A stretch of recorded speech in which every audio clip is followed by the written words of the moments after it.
Welcome. You are watching episode 70 of Regional Wrap, pre-recorded on Friday the 25th of November for release on the 30th of November. Regional Wrap, providing an insight on the issues affecting regional Australia and giving a voice to regional residents. My name is Bill Bates, and joining me on this episode is Net Zero, the road to perdition, is my guest Senator Malcolm Roberts. Malcolm was first elected as a senator with One Nation in 2016 and returned to the Senate again in 2019. He was born in and spent much of his childhood in India before his family moved to central Queensland. Malcolm attained an engineering degree with honours from the University of Queensland, and after graduation, he worked for 3 years as an underground coalface miner.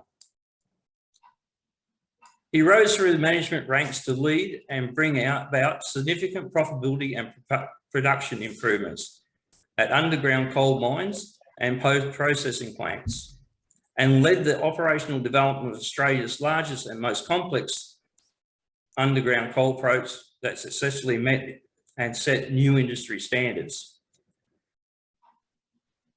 His keen interest in business leadership and economics led Melbourne to a master's degree in business administration from the University of Chicago's Graduate School of Business.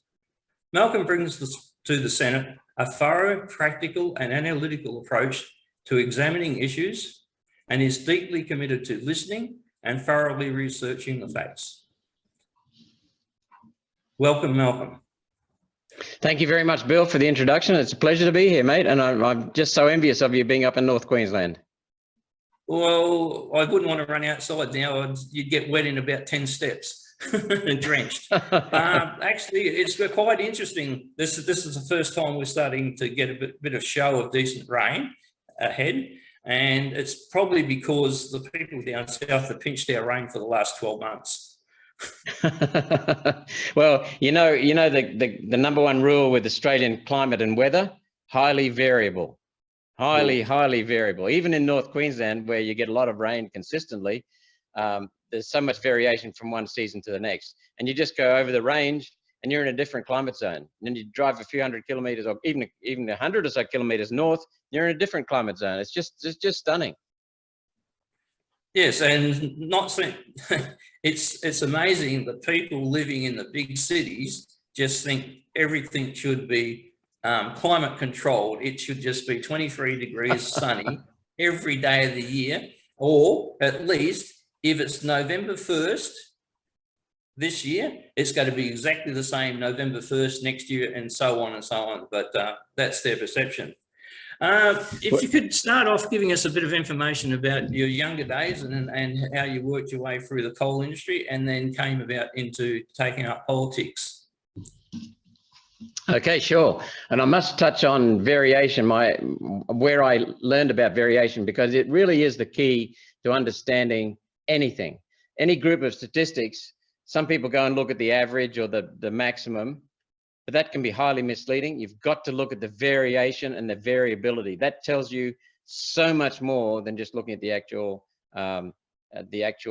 level of numbers, the variability. So my father was born in Wales. He was 23 when he worked in the mines, in the underground coal mines in the Taff Merthyr area, and he was a bright young fella. And at 16, he got a scholarship to a what they called a grammar school over there, and so he went to technical college, and he got his mine manager certificate, which was pretty onerous at the age of 23. And at that time, Britain was about to nationalise its coal mines.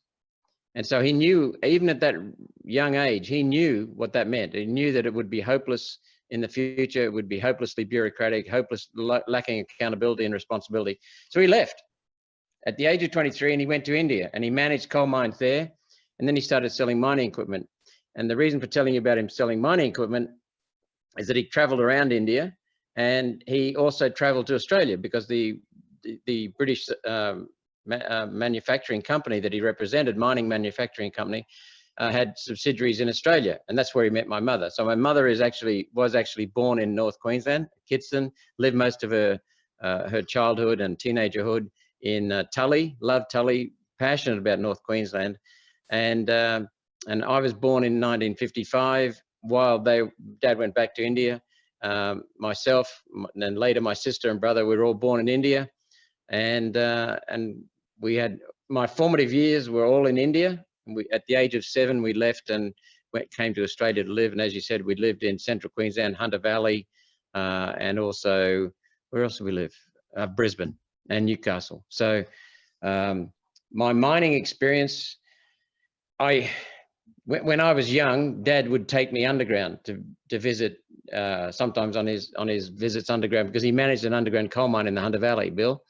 And I just loved it. I absolutely loved it. I loved the camaraderie of working underground, because most people working underground, working in teams of 6 or 7 people, sometimes alone, sometimes with 2 people, but never big groups and rarely alone. So I just loved it. And so after finishing high school, I got a Commonwealth scholarship and I went to university and studied mining engineering. And when I graduated, during the Christmas holidays, I would work in a mine, whether it would be Mount Isa, a copper mine, or a coal mine, and I loved that. And so, but I also recognized that the most important thing in underground mining, especially coal mining, is practical experience, because it's about motivating people, looking after people, holding them responsible, being with people, having a very good relationship with people, and also understanding the high variability in the conditions underground. I mean, conditions can go from being good, and in the space of a meter, and advancing that tunnel a meter, it can go to complete hell. And so highly variable. So I worked in underground, mainly underground coal mines, one open cut coal mine in Central Queensland, the rest were all underground, around Australia, to gain very valuable practical experience. Then I went to America and I worked for the largest coal mining company in the world, Peabody Coal. And that had just been taken over by a holding company. And the reason for telling you that is that was a very poorly managed company for many, many years. And it focused on production at all costs. It just wanted to be the biggest. The ego drove the joint. And it was very sloppy. And then after that, I applied for a job with Consolidation Coal Company, which was the 3rd biggest in the world, quite a bit smaller than Peabody, but it was run for productivity, and it was very, very well run, very safe, very productive. So I could see the difference between chasing productivity to earn profit, to sustain the business, compared with just chasing volume, which can drive you broke. Then I was so fascinated with the states that I traveled through all 50 states and then came back to Australia, got my statutory qualifications, became a mine manager at the age of 28, I think 27, 28, which was very young. And I loved that job. That's probably one of the best jobs that I've ever had. I went to I think I've worked in 4 different mines in the Hunter Valley to turn them around. And then I got tired of fighting the bean counters. It was at the top of the company. So I decided to go and get an MBA from the University of Chicago, where I learned about statistics. And I want to come talk about that because it's really shaped what I do. I was taught by one of the world's best ever statisticians. And at uni, Bill, we learned about statistics, classical statistics, all the complex formula. And it was just like, oh, I'll just swat this, get through the exam and forget it for the rest of my life. And that's what happens with most statistics, because they're complex and they're not very relevant. But Harry Roberts, who's no relation to me, he was one of the world's top statisticians, a prolific author of statistical books. And he taught us practical approach. For example, he said the very first day we walked into our classroom, he said, right, put away your calculators, put away your slide rules, put away your computers. I'm going to tell you the 2 most important statistical analysis rules. He said, the first thing you do is you plot the raw data. And the second thing you do is you take the world's most powerful statistical analysis tools, they're in your face, and you use them to have a look for patterns in the data. Once you understand the patterns in the data, then you can select the right tool. You don't just fit regression analysis to it, which is what a lot of people do. So that taught me something, and you can learn far more just from plotting the data and looking at it and getting a feel for it in context. And so that really helped me when I came back and led the development of Australia's largest underground coal mine. We actually had miners underground analyzing their own data, which is very, very powerful, because when it comes from the management, that's not always trusted. But when people analyze their own data, they have a feel for the data, they understand the context, and that's what's needed. Then after a few years there in Central Queensland in Emerald, I decided to form my own company, and I help people improve their leadership, their management, and their productivity in companies in Australia, America, New Zealand. I taught classes in Singapore, Canada, so I had a lot of experience. And in the course of that experience, I suddenly became aware that they were trying to tell us that we're affecting the climate through our use of hydrocarbon fuels, which are coal, oil, and natural gas. And I went, this is a lot of crap. And I because I knew it was rubbish, because at university they taught me about the atmospheric gases, and carbon dioxide is a very significant gas in many ways. And yet in the atmosphere, it's only 0.04%. It's 4/100th%. So it's a tiny fraction. It's so small in the atmosphere that it's labeled a trace gas. So I also learned that it's essential for all vegetation, all life on this planet. I also learned that it's not toxic, it's not dangerous, it's not harmful, unless you get it in large quantities where it displaces oxygen, then you haven't got the oxygen. But it's not at all toxic, it's colorless, odorless, tasteless. So I went, this is absolute crap that they're teaching us. And I could see a case being built. So I started researching it. A gentleman called Viv Forbes asked me to help him assess and communicate, because he knew too. He was a farmer, he was also a miner. He understood that carbon dioxide is completely harmless and essential for all life. And so we started working together. And then I realized, because I'm data driven, I had to get the data on it. So I got the data, and I realized it was a pile of rubbish. They were telling us lies about climate. So I thought in my naivety that I would just tell the politicians about that, give them the facts, and they would change. And they didn't. And other people were doing the same. And the politicians it was ideologically driven. And many of them told me that they knew it was crap, but they just had to keep voting the way the party told them to. So then I started researching what drove the climate scam. And I realized it was the United Nations and the money, and how they'd got academics on board, and academics misrepresenting the science, and misrepresenting carbon dioxide, misrepresenting industry, misrepresenting humans. And then I started giving them that, and the politicians that, and they still took no notice. They just followed party orders. And then I started researching the motives behind it, and the money and the control. And then I started sharing that with the politicians. And that was no, they could care less. It was just they followed whatever the party told them. So Ian Plimer, I don't know if you know of Ian. Yes. Yeah, he's fabulous. Anyway, he and I had a talk one day, and we got to know each other. And he was going to give a talk at Gatton one evening, and his mother was very sick, so he stayed in Sydney with his mother.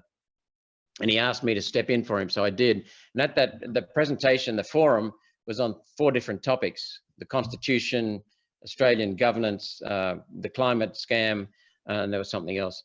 And Pauline, it was organised for Pauline Hanson in her 2016 campaign, and she was impressed with me, and she asked me later on to develop a policy, which we did on energy, and it was a fabulous policy, even if I say so myself.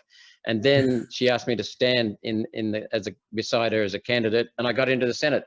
And then from there, it's just been tell the truth and get on with the job. The 2016 election was a double dissolution, wasn't it? Yes.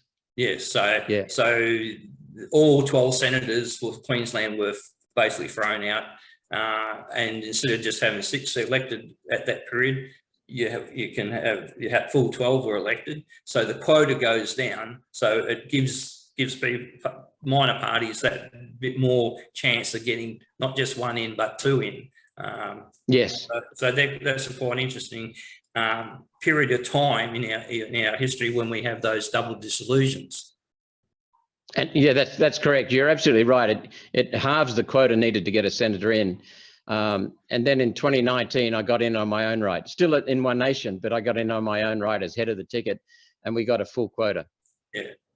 You also came a proper in regards to, as a couple other people did, in regards to the citizenship rows that went on for a while. And there was a number of people who were in Parliament had to retire from Parliament, sort out their affairs in regards to their citizenship and all those sort of things, and then come chance their election chances in the next elections. But there were several people in that anyway, so it wasn't just yourself.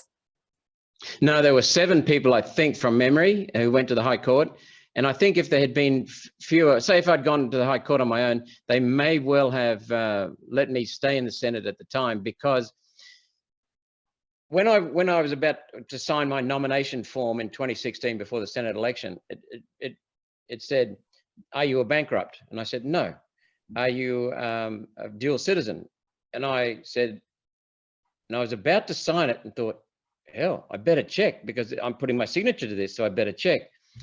So I was born in India, so that gave me, there's a division going on, but we don't need to go down to that. So there's a, so where were we at?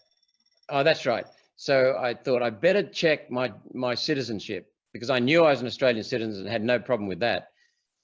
And then 2 years earlier, I had gone to, oh no, not a division, just a quorum. 2 years earlier, I had been in India, and I thought I'll check.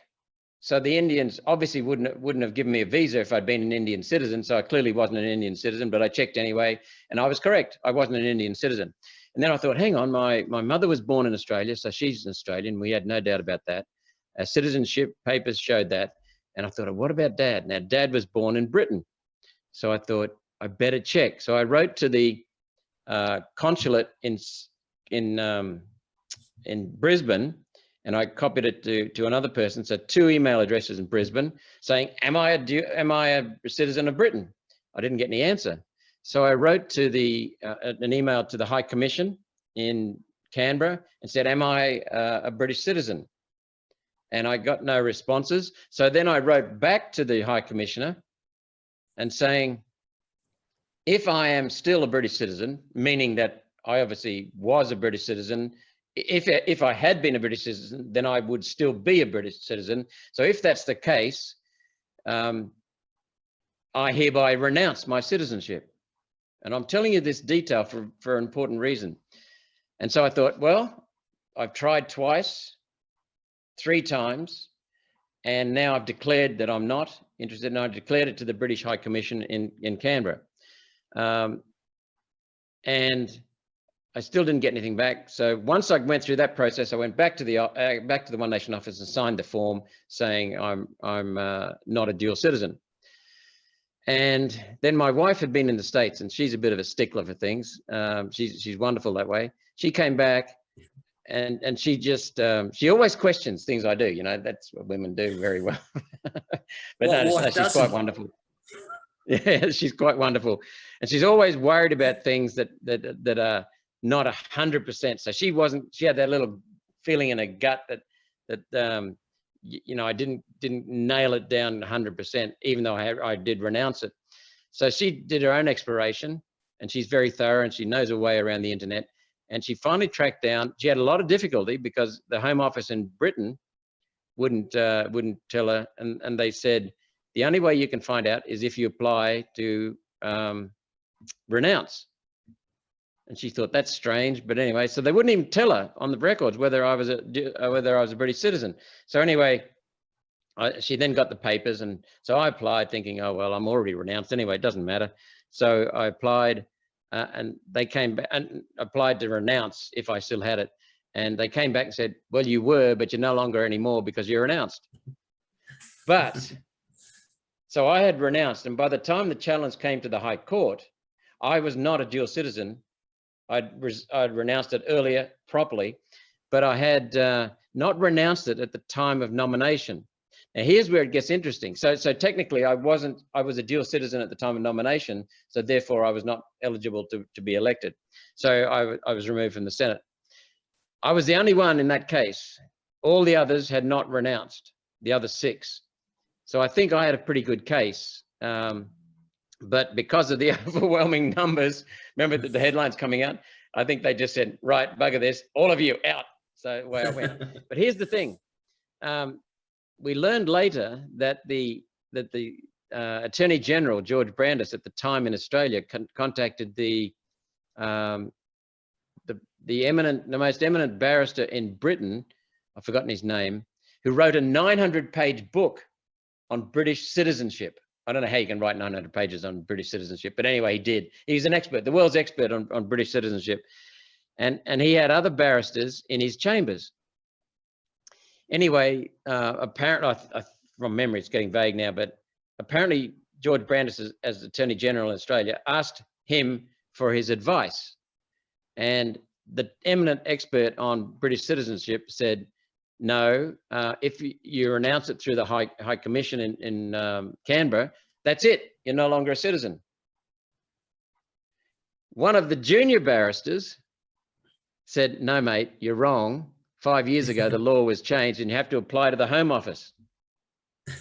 So even the world's expert on British citizenship didn't get it right. Had to be corrected. Oh, well, but regardless, I still renounced it. But sorry?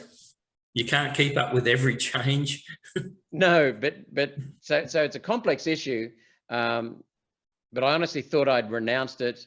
I had renounced it through the High Commission. 5 years earlier, that would have been fine, but the law had been changed, so I had to do it through the Home Office.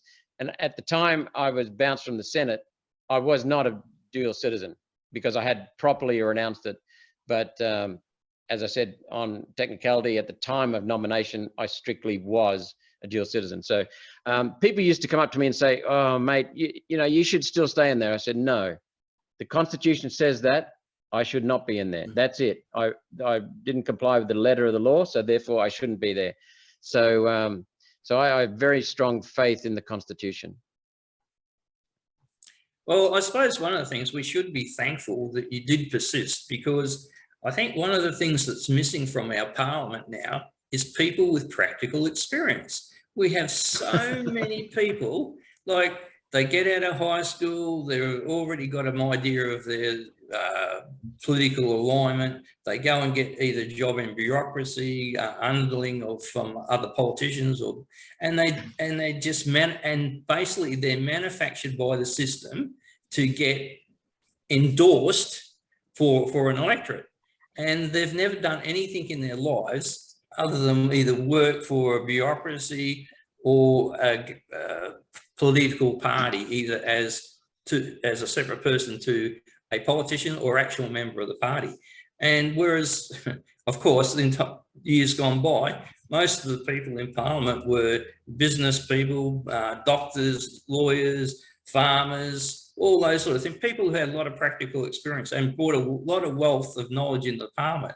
Now they just bring an attitude. So I think we would be better off with a lot more people with practical experience. But if we could get on the topic at the moment, we're now starting to see, especially in Queensland, I'm not so much aware of what's going on in New South Wales, but the proliferation of renewable projects. In Cairns, we're sort of now up to a third wind farm that's being planned to be installed, all down the transmission line. There's other projects coming, being planned in that. And if you look at the government data from the state government, there's actually, I think there's a total of 43 wind farms, either in operation or planned, which has an output of about 17 gigawatts. And also you've got 123 solar farms, either operational or in the planning process, to give you around about 23 gigawatts. Now, and now the installation of those things are starting to come in and also have an impact on communities. So we've had a situation with climate change and renewables where people were fairly blasé about things because it didn't affect them and they didn't know the scope. But now we are starting to get a little idea of the scope of these renewables in regards to the numbers, their sizes, and the impacts on communities. So how do we get politicians to start actually being a bit more open about the scale of what they're trying to deliver and the impact on society and the actual benefit? Well, that's a wonderful question, because it goes to the heart of what's wrong with Parliament. There are many things wrong with Parliament, but the heart of it is that the governance is completely shot. It doesn't matter whether you're talking about Labor or Labor Greens, and the Greens right now are pulling the strings in the Parliament, because they've got the government to pass bills needs the Greens, and so they do whatever the Greens tell them. So we've really got a green policy government, and that's the worst thing we could have, because the Greens are the most dangerous political force in this country. But what's happening in our country is that the governance has been shot, and it starts because they do what you summarized it. They do what they're told to do to get their next pre-selection. They don't make decisions in this House on data. They make decisions based on looking after vested interests, complying with international policy, UN orders, World Economic Forum orders. That's where a lot of the policies come from.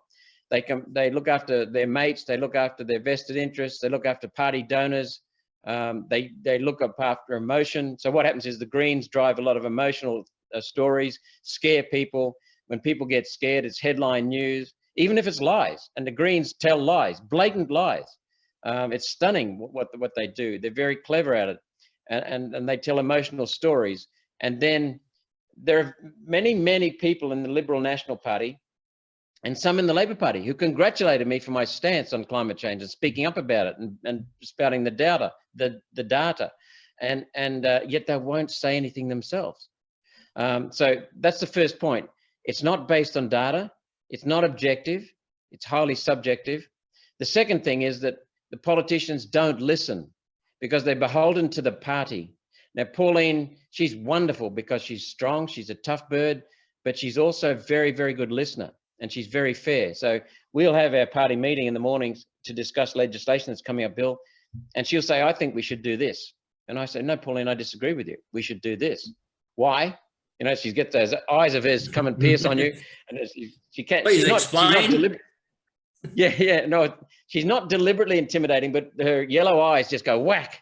You know, she doesn't know it, and you go, whoa, and so you just calmly give her the data, and she says, oh, you're right. We'll go your way. But if she doesn't agree, if I haven't given her enough good data, she'll say, no, we'll stick with where I'm going. But she won't make an order. She'll never make an order. What she'll do is come back with her own data, and I'll say, oh, hell, Pauline, your data is better than mine. Quite clearly, you're correct, and we should stick with you. So that's very, very objective. And that's why, well, we have very common views for a start. But another reason is that when we have a disagreement with opinion, we look at the data, and whoever's got the right data wins. And so the other one automatically falls in line. So that's very good. She's very data driven herself. But the third thing that's wrong with, so the politicians don't listen, because if they listened, they would change their views. Pauline and I, we go out to people and listen. It's extremely important, because I start every one of my speeches, more than the short ones, the 2 or 3 minute ones. If it's more than 3 minutes, I'll start with the words, as a servant to the people of Queensland and Australia. And when I first said that in my first speech in Parliament back in 2016, people on the Labor Party laughed at me. People on the Liberal Party thought it was strange. And I'm thinking, that's exactly my job, to serve the people of Queensland and Australia.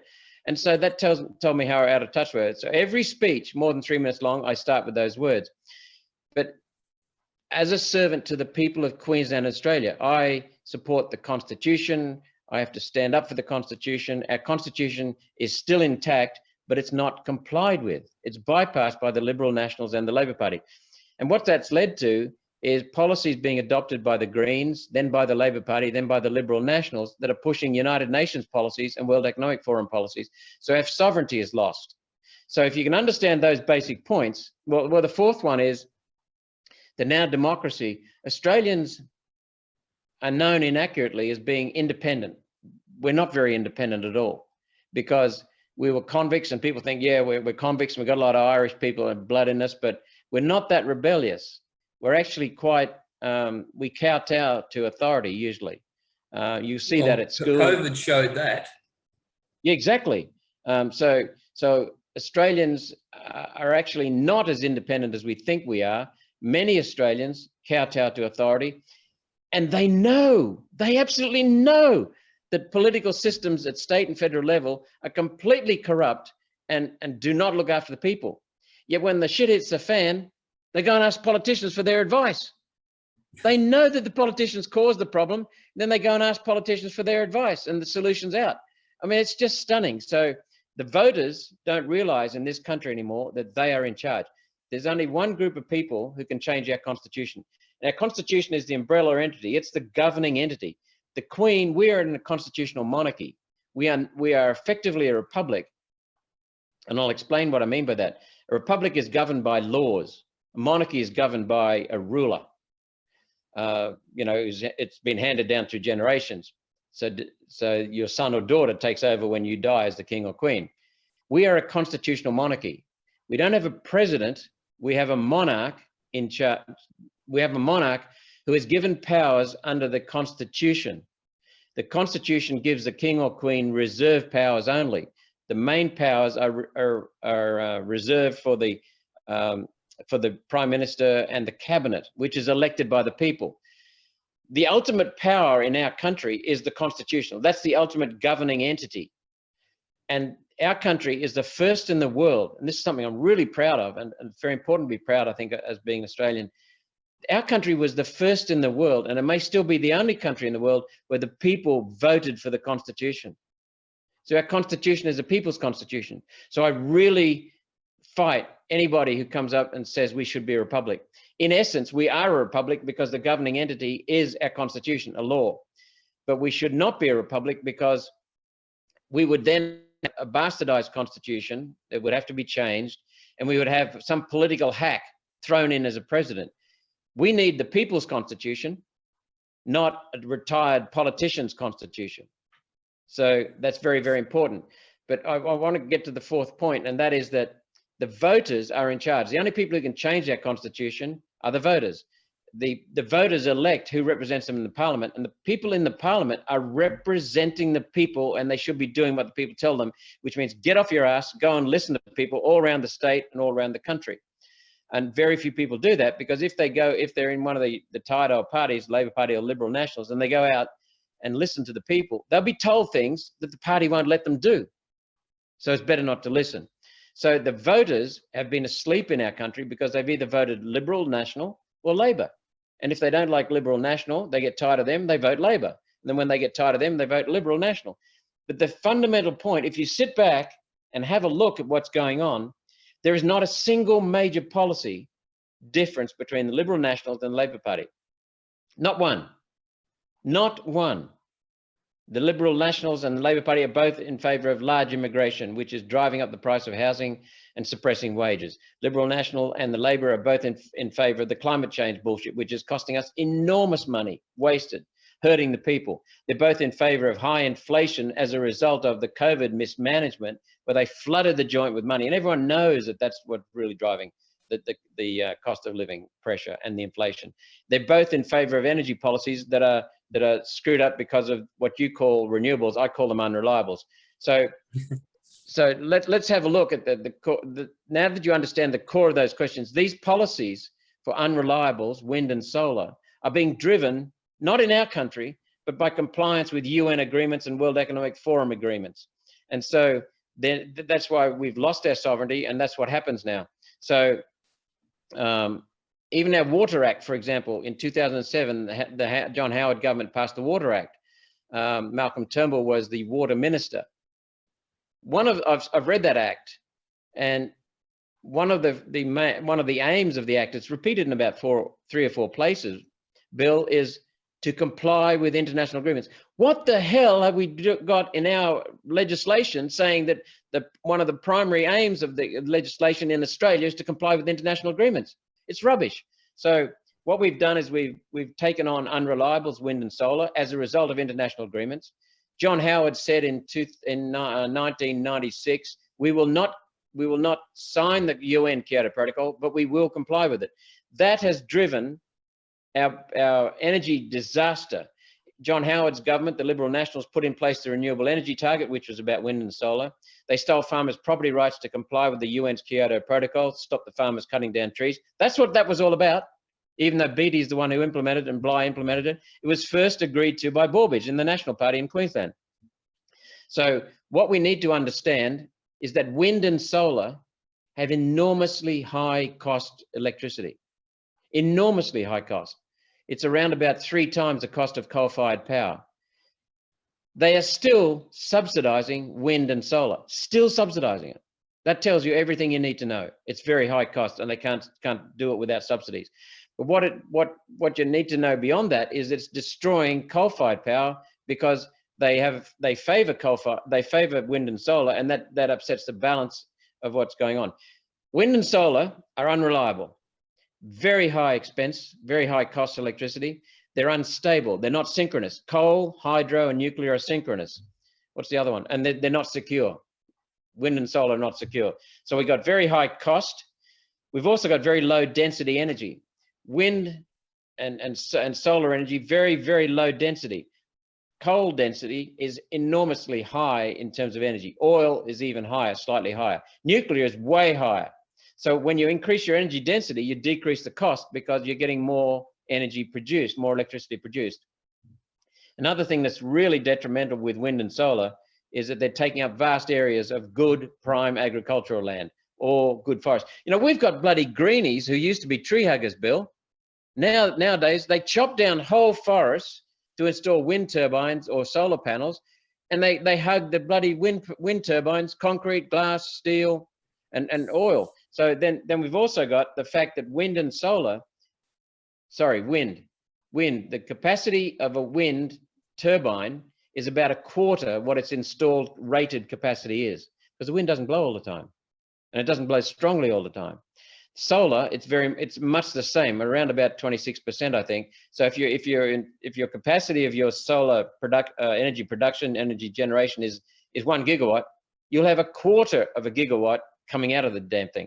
Another thing about solar and wind is, in addition to being that they're scattered, and so you've got to have very high transmission costs because you've got to build a lot of power lines to get them back to where you want the customers for the electricity. Whereas coal, you don't have to transport the coal. You just build a power station on top of a large coal deposit.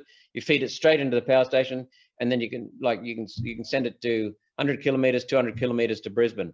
You can build a coal-fired power station at Collinsville and supply whole of North Queensland, supply Mount Isa. If we had a power line out to Mount Isa and reliable, cheap coal-fired, baseline, solid, stable, synchronous, then we would be able to open up the whole Northwest, the whole North. We need a power station in North Queensland. The environmental costs of solar and wind are just astronomical. Electric cars are absurd.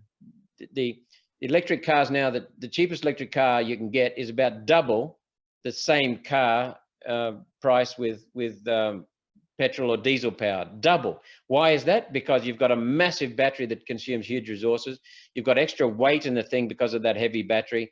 You've got exotic minerals, and the amount of energy that goes into making an electric car is so much more than the amount of energy that goes into making a petrol or diesel car. That's why electric cars are so damn expensive, and they never ever will compete with a petrol car. That's why the government is subsidizing them, which means other road users and taxpayers are paying for them. And it also means they will never, ever be efficient. What we can see, Bill, people just waking up to this now. The UN is not pushing these policies because they want us to have a better car or a different car. They're pushing these policies because they want us to have no cars. You cannot afford to have an electric vehicle. Most families cannot afford them. The second thing about it, though, is at the same time as they're gutting coal-fired power, not building dams for hydropower, refusing to even consider nuclear, all the three cheapest, they're adding wind and solar, and they're destroying our electricity generation capacity. Then, at the same time as they're cutting the generation of electricity, they're adding our transport fleet onto the electricity market. I mean, it's insane. If you were serious about electric vehicles, you'd be building coal-fired power stations quickly, very quickly. So what we're doing is we're destroying the ability for people to own cars. We're destroying the ability for people to use those cars. And so we're actually saying to people, we're not interested in different cars, we're interested in no cars, because then we've got you under our control in buses. This is not me saying this. This is the United Nations and the World Economic Forum admitting this. So what we've got now, in California, just a few weeks ago, on one day, I can't remember the date, but the Californian government said that they would be legislating to ban diesel and petrol vehicles being sold in California on a certain date, 2025, 2030, whatever it was. 2 days later, Bill, the same people, the California government was saying, if you own an electric vehicle, please think about not charging it because we haven't got the electricity demand. Because California used to rely upon Arizona and Nevada, I think, coal mines. They used to rely upon reliable coal-fired power stations. Now they're relying upon windmills, and they're dead. Their economy is dying. The cost of living in California is soaring. I mean, it's just absurd. I think one of the big issues too is people, the general public, sort of being hearing this noise in the background, but not paying overly much attention.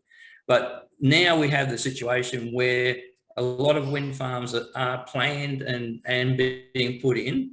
And even the people who went to a lot of trouble to save plots of land from forestry development and things like that, and basically destroyed the North Queensland timber industry and save some of this land for the environment, now are aghast that the governments are readily fast-tracking approvals to put in wind farms. And especially the latest one is Chilumba up here, which is 95 turbines.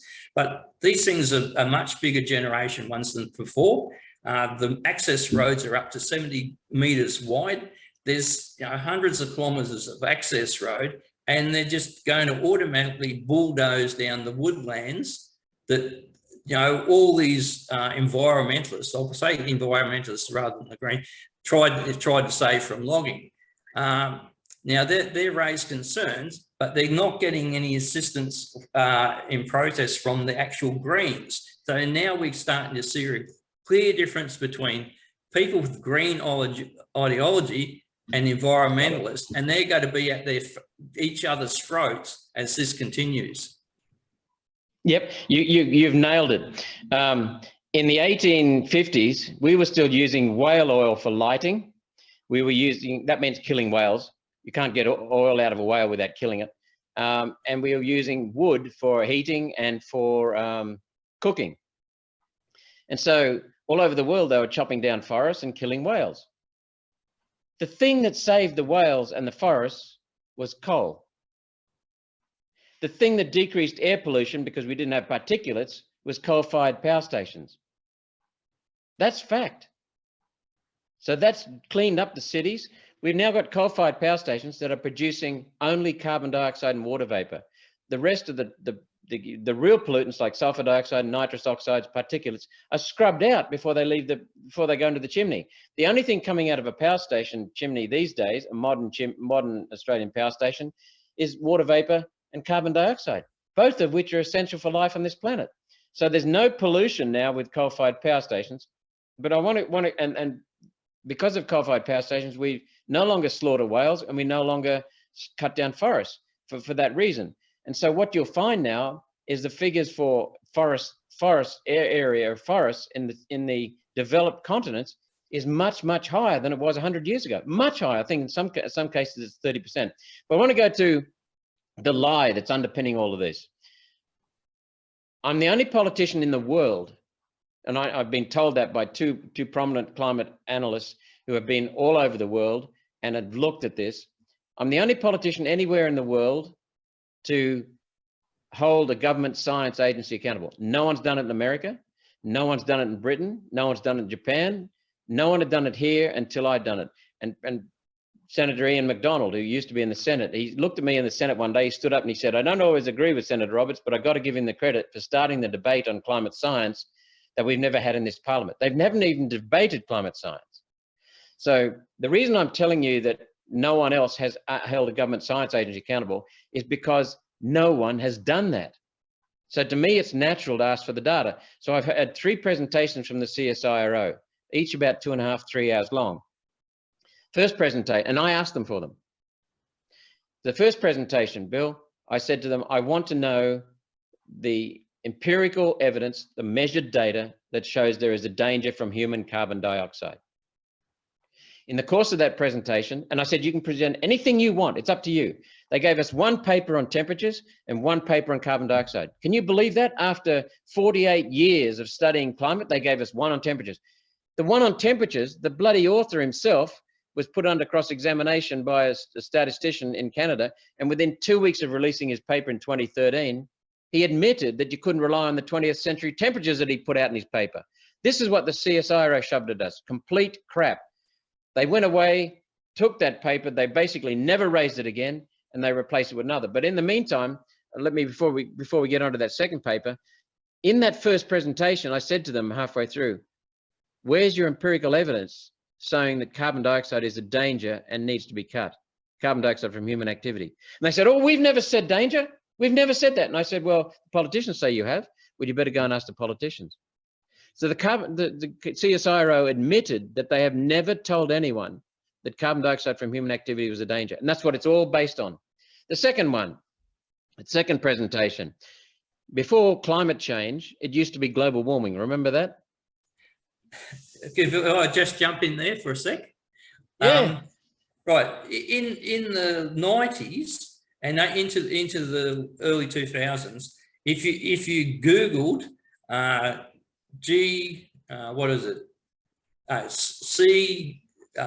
catastrophic global warming in those initials, you used to get catastrophic global warming and millions of hits and instant, well, it's top of the charts.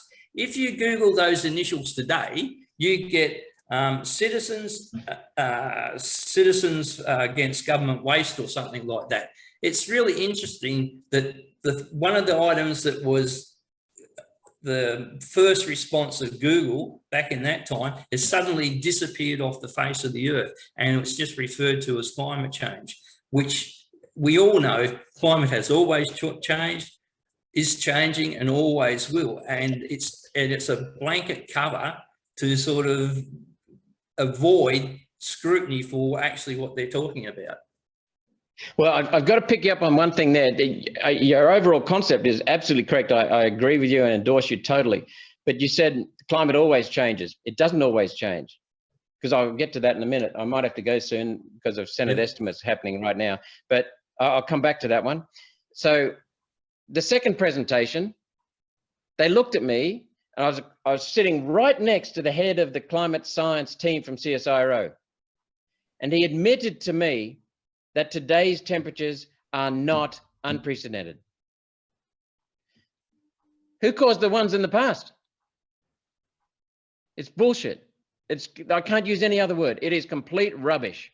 And so they admitted that today's temperatures are not unprecedented. Now that's stunning, because that's what everyone thinks. Today's temperatures are unprecedented. They're not unprecedented. They're completely natural. The third thing is that they presented, instead of evidence, they presented they presented non-empirical models, computer models, which are unvalidated and have been proven totally wrong. Their forecasts have been completely wrong. So if they had the data, they would have presented it to me, but they couldn't. The second paper they trotted out when they would effectively withdrew the first was Le Cavalier in 2017. We tore that to shreds in front of their eyes. And they came back, the third presentation, they asked for the presentation because we'd embarrassed them so much. They asked for the third presentation. In that presentation, they gave us 5 papers on temperature. Some of those papers contradicted the first 2 they gave us. And the papers on carbon dioxide, completely irrelevant. The second paper they gave us on carbon dioxide, Feldman, contradicted the first one and still wasn't standing up. They admitted to us that they do not do due diligence on the data they get from the Bureau of Meteorology. They do not do due diligence on the papers they cite. They're speaking garbage. They're speaking crap. They're speaking lies, or they're dumb. Now, so the CSIRO could not give us anything. But here's something else. In 2009, we had the first of two world-scale experiments. In 2008, we had the global financial crisis. Remember that? We didn't have a recession because we had mining keeping us going, and we had huge exports going to China. So we kept ourselves afloat. Almost everywhere else in the world, Bill, they had a severe recession, not just a recession, a severe recession. When you have a severe recession, the industrial production and transport goes down. So as these activities decline, you use less coal, you use less hydrocarbon fuels, which are coal, oil, and natural gas. So they're going down. So when that goes down, you produce less carbon dioxide. So the human carbon dioxide decreased in the following year in 2009 when we had a recession. What did the global levels of carbon dioxide in the atmosphere do? They kept increasing. They kept increasing. In 2020, we had the COVID restrictions. It wasn't the COVID that caused it, it was restrictions. It caused a massive recession, almost depression. The use of coal, oil, and natural gas decreased. The production of carbon dioxide from human activity decreased. The level of carbon dioxide in the atmosphere continued increasing. What it shows is that even if we decimate our economies, we cannot stop the production of carbon dioxide, because nature alone, this is according to the UN's climate body, nature alone produces produces 32 times the amount of carbon dioxide that humans produce. The oceans themselves contain 50 to 70 times the carbon dioxide in dissolved form than is contained in the whole of Earth's atmosphere. And so what it means is that slight changes in temperature of the ocean, because of slight changes in the sun, lead to changes in the absorption, the release or absorption of carbon dioxide into the atmosphere or from the atmosphere. That's a known fact. It's backed up by Henry's law, which has been known since 1903, a solid law of chemistry. And the data shows that the carbon dioxide level in the atmosphere does not drive the temperature. There is no correlation between them at all. Sometimes every winter, there is correlation. Every summer in the Northern Hemisphere, there is correlation. So that shows that temperature drives carbon dioxide levels, not the other way around. That's why we can have no impact whatsoever in temperature, because temperature doesn't drive carbon dioxide. Sorry, carbon dioxide doesn't drive temperature. Temperature drives carbon dioxide. So it's completely arse up. It's a complete con just to get us to pay taxes for using coal, oil, and natural gas. Why do they want to tax that? Because everybody uses it. It's absolutely essential. And the United Nations is after a tax so that it can grab revenue. It's after global control of energy. They've admitted that. They want to change our whole economic system. The other thing to remember is that Al Gore, who publicized this rubbish, and Maurice Strong, who's dead now. Maurice Strong is the United Nations bureaucrat who started the whole climate change scam. They're directors on Al Gore's company is a part owner of the Chicago Climate Exchange. The Chicago Climate Exchange, one of their directors is Maurice Strong, who started the climate scam. And what they're doing is the Chicago Climate Exchange trades carbon dioxide credits. Now, do you see what's happening? Oh, they're doing this. Exactly. Now, there's something else I want to mention. China, this is how stupid we are in Australia. I'm not criticizing the Chinese here. The Chinese Communist Party deserves a lot of criticism, but not for this. We are subsidizing unreliable wind and solar in this country, which means our electricity users, customers, pay more for electricity to pay for the subsidies for solar and wind.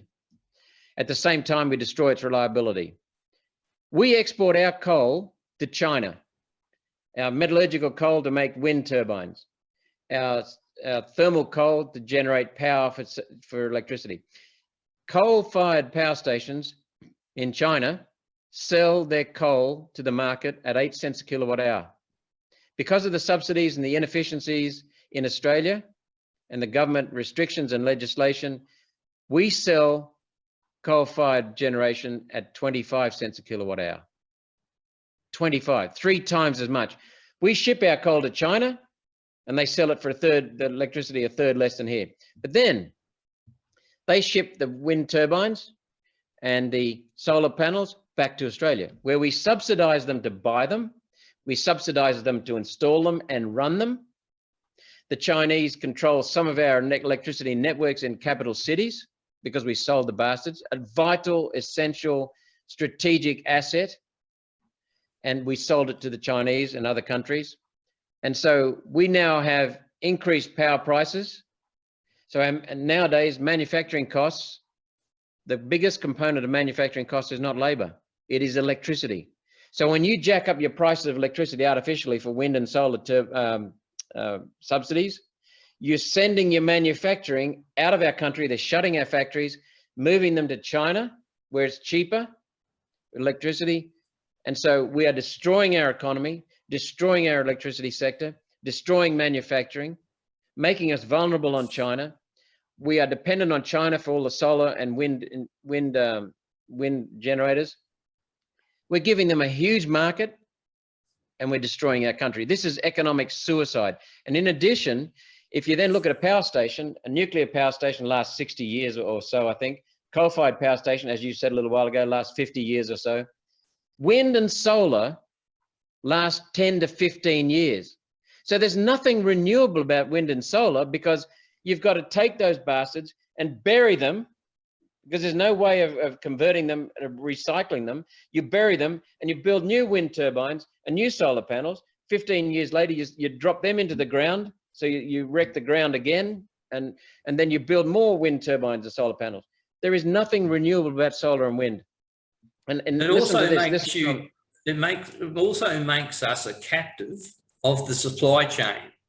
And we surrender our national and national security along with our energy security. And the other thing is, we have to replace them, like say, every 10 to 20 years. So we have to buy things. Now, the initial capital cost is huge, but not only that, you have to do it every 20 years at least. And that is absolutely crazy, because the other thing that people don't realise is the scale. As you said before, you need 4 times the nameplate capacity of wind turbines to replace baseload power. In actual fact, to replace 1 gigawatt of baseload power, you have to build 9 Cooper's Gaps wind farms, right?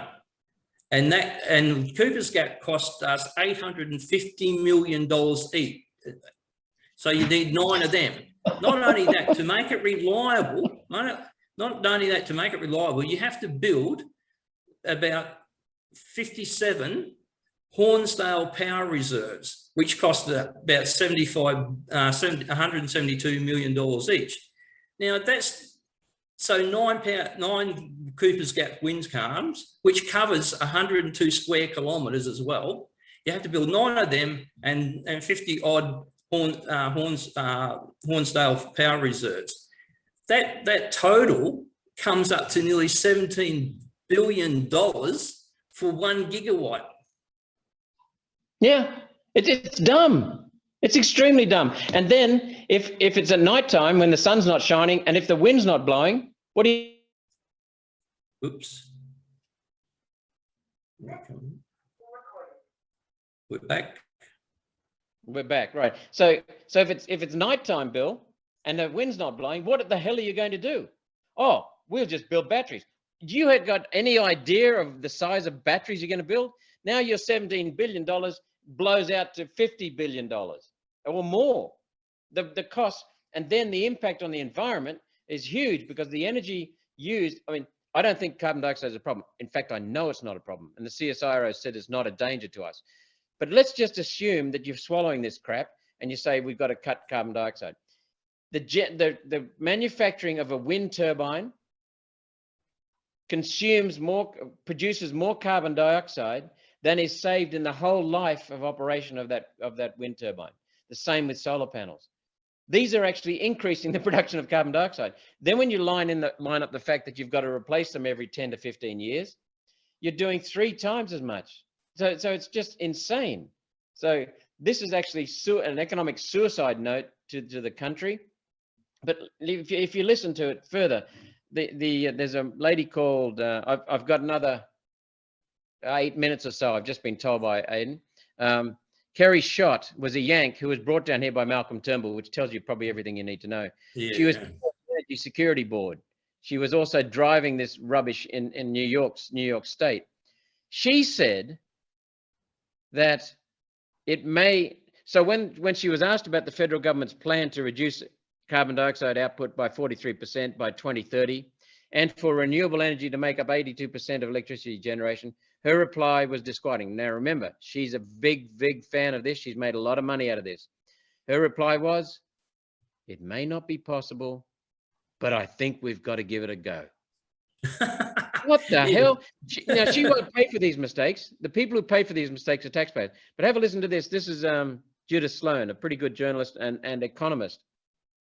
She's taken the words from Minister and Climate Change and Energy Minister Chris Bowen, who explicitly outlined the numerical challenge in front of transforming the national electricity market in such a short time. Chris Bowen has told us we will need 22,000 solar panels every day and 40 wind turbines every month for the next 8 years. Now, if you multiply 22,000 solar panels by 365 days in a year by 8 years, that's a hell of a lot of solar panels. 40 wind turbines every month for the next 8 years, that's a hell of a lot of wind turbines. There will also be an additional requirement for at least 10,000 kilowatts of additional transmission lines, kilometers of additional transmission lines, which are going to cost a huge amount because wind and solar are scattered. Over the same period, we will likely see the exit of at least 9,000 megawatts, that's 9 gigawatts of coal-fired power, including Liddell, Bayswater, Eraring, and Yallourn. If the newly elected board members of AGL Energy have their way, and who's on the board now, or who's in control of AGL? That's right. And what's he getting money out of? Subsidies for wind solar. So he's making money out of this at the cost of the people. Then Loy Yang A coal-fired power station has a capacity of 2 gigawatts. It'll be shut. You know, Warren Buffett is the most astute investor that's ever walked, ever been on Earth.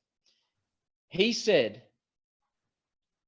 wind turbines are a useless investment, but subsidized wind turbines are a wonderful investment because wind turbines without subsidies make no money, they lose money. Wind turbines with subsidies are guaranteed revenue even if the bloody wind does not blow. And who pays? The people pay. I think one of the big things is we're not going to realise the depth of the problems we're going to be in for some time yet. But It's interesting that it is only last year, for the first time, someone actually commissioned a survey to see what the world's resources were available for getting us to this so-called new all-electric economy.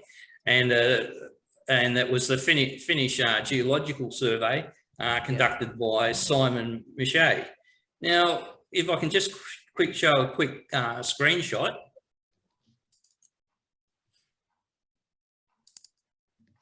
This was the survey, and it was only conducted and finished last year, but it never got into the media until just later this year. But this is the assessment in regards to what the new economy will need and what world resources we have to deliver it.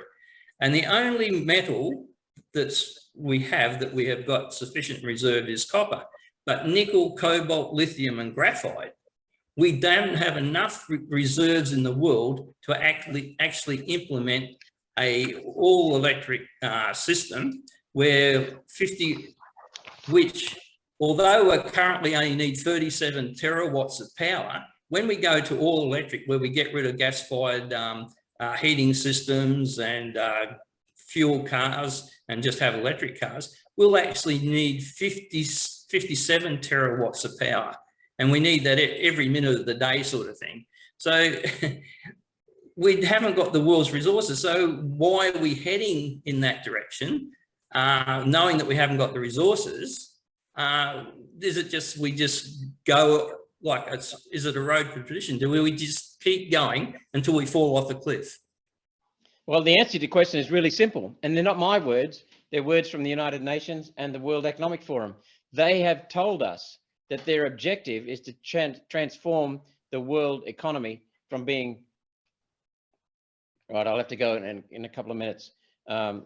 they want to transform the world's economy from being a capitalist economy. It's not capitalist, it's largely socialist because governments control it.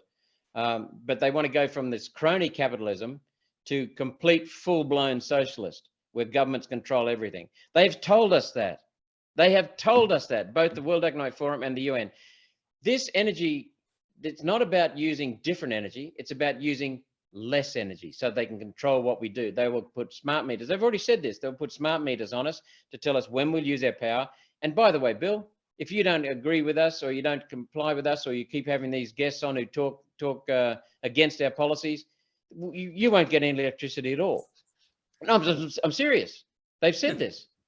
And so then they're not interested in different cars, electric vehicles. They're interested in no cars, except for the elites. They're wanting to change food production. They're wanting to control water. Now you can see what Malcolm Turnbull and John Howard did back in 2007 by complying with international agreements. I didn't vote for those bloody agreements. Not one single person in Australia was ever told their policy was to do that, but they did it. So we're losing control. I want just to pick up on your shortage of resources. In 2020, which is 2 years ago, lithium was $6,000 per ton. It's essential for this electric world. Today, the price of lithium is $78,000 per ton, 13 times higher. The same thing will happen with other minerals, including copper. And who will benefit? The large corporations who control it. But there's an even worse scenario. When you decrease the price of energy, which is what's happened, if you look at real terms, the price of coal, oil, natural gas, electricity, until 20 years ago was decreasing. I'll have to go. You got higher productivity. When you get higher productivity, you get higher prosperity. You get people released from poverty. In the last 150 years, up until about 1990, before they started fooling with their energy and raising it artificially, prices raising artificially, we have liberated more humans from poverty and disease and malnourishment than ever before. And we're still doing it. Well, not only that, it's had 40 years to the life expectancy. And it's given us everything. We've got more social credits in fossil fuel than carbon credits will ever generate. But look, I know you have to go on that, but can I speak to Aidan a bit later and see if we come back for a second episode and specifically talk about Queensland, Sure. What's going on in Queensland in particular, because you're our senator for Queensland. Yep. Happy to, Bill. And thank you so much for doing this, because the Mockingbird media, the mouthpiece media, is owned by the same companies that are pushing this scam. So we don't get the truth. The social media is suppressing the honest truth and science and COVID and climate and other policies. The free, independent people media, truth media, is the only way we're going to get through this. So thank you very much for what you're doing. Rightio, thanks very much, and I hope you'll be able to give us another hour or half hour shortly. Yep, happy to. All right, thanks very much. Bye, Thanks Bill. very much, Malcolm.